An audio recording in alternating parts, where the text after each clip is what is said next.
केंद्रीय कृषि राज्य मंत्री भागीरथ चौधरी ने मंगलवार को तबीजी स्थित कृषि विज्ञान केंद्र का अवलोकन किया। कृषि विज्ञान केंद्र के अध्यक्ष एवं वरिष्ठ वैज्ञानिक धर्मेंद्र सिंह भाटी ने केंद्र की गतिविधियों से अवगत कराया।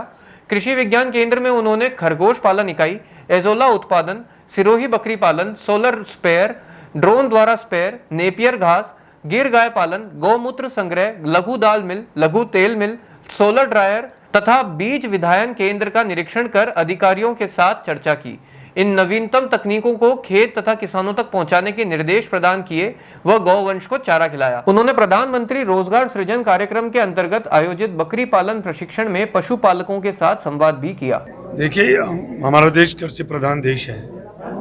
प्रधानमंत्री नरेंद्र भाई मोदी जी ने तीसरी बार प्रधान सेवक के रूप में, प्रधानमंत्री के रूप में इन्होंने पद संभाला। सबसे पहले इन्होंने बस इस देश के किसानों को, अन्नदाताओं के लिए सबसे पहले हस्ताक्षर उन्होंने किए। आज 18 तारीख को सबसे पहले उन्होंने 17वीं किस्त किसानों के लिए किसान सम्मान निधि आज जारी की गई है।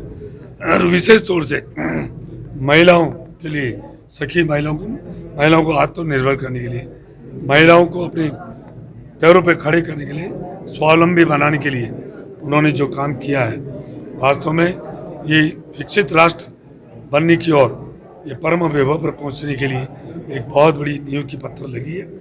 और सबसे पहले उन्होंने इस देश के अन्नदाता और किसान भाइयों की, माताओं बहनों की, किसानों की सबकी चिंता करी है। देखिए, 2019 से लेकर 24 तक विषम परिस्थिति, एक वैश्विक महामारी आ गई, कोरोना काल आ गया, 140 करोड़ जनता को बचाने के लिए यहाँ कोई संसाधन नहीं था, मास्क और सैनिटाइज भी नहीं था।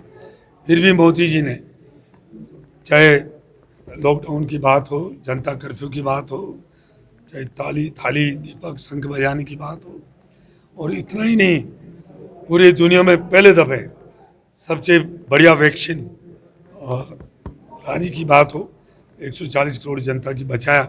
इसी विषम परिस्थिति में भी उन्होंने किसानों के लिए किसान सम्मान निधि देने का काम किया, किसानों की MSP बढ़ाने का काम किया। 2014 से लेकर 2024 तक 1 गुना, 2 गुना, 3 गुना तक किसान सम्मान निधि बढ़ाई है, किसान MSP बढ़ाई है। और किसान सम्मान निधि 6,000 रुपये, 2-2 हज़ार की किस्तों में। आज राजस्थान में भी 65 लाख किसानों को किसान सम्मान निधि का आज ही 17वीं किस्त में लाभ मिला है।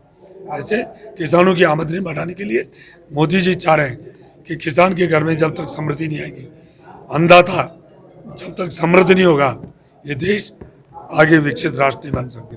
देखिए, आज चाहे अनाज में हो, चाहे दलहन और तिलहन में हो, वहाँ तो काफ़ी हद तक हम आज आत्मनिर्भर हैं।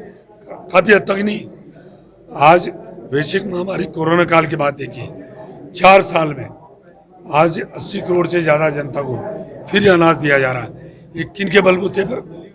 यह देश के अन्नदाता किसान भाइयों के बलबूते पर। परंतु अभी तक फल और फूल के अंदर हमें आज भी बाहर से हमारी विदेशी मुद्रा जाती है।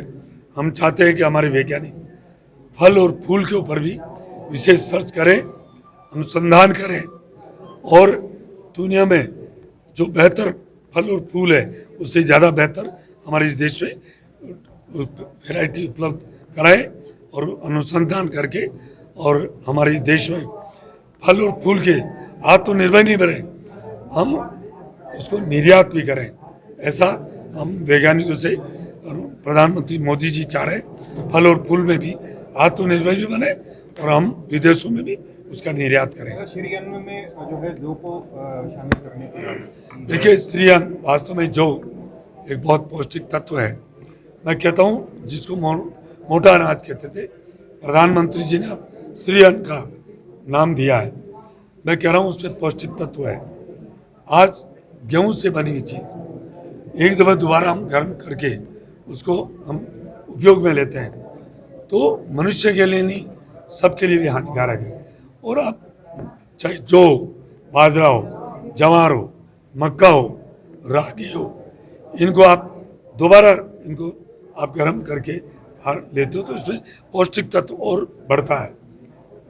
हमारे पूर्वजों ने भी इसलिए श्रीअन्न का उपयोग करते थे, परंतु बीच के कालखंड में श्रीअन्न का उपयोग कम हो गया। अब विदेशों में भी श्रीअन्न की, अब तो मैं कहूँ 5 नहीं 7 स्टार होटलों में भी श्रीअन्न परोसा जाता है और चाव से अब उसको आहार के रूप में लेते हैं।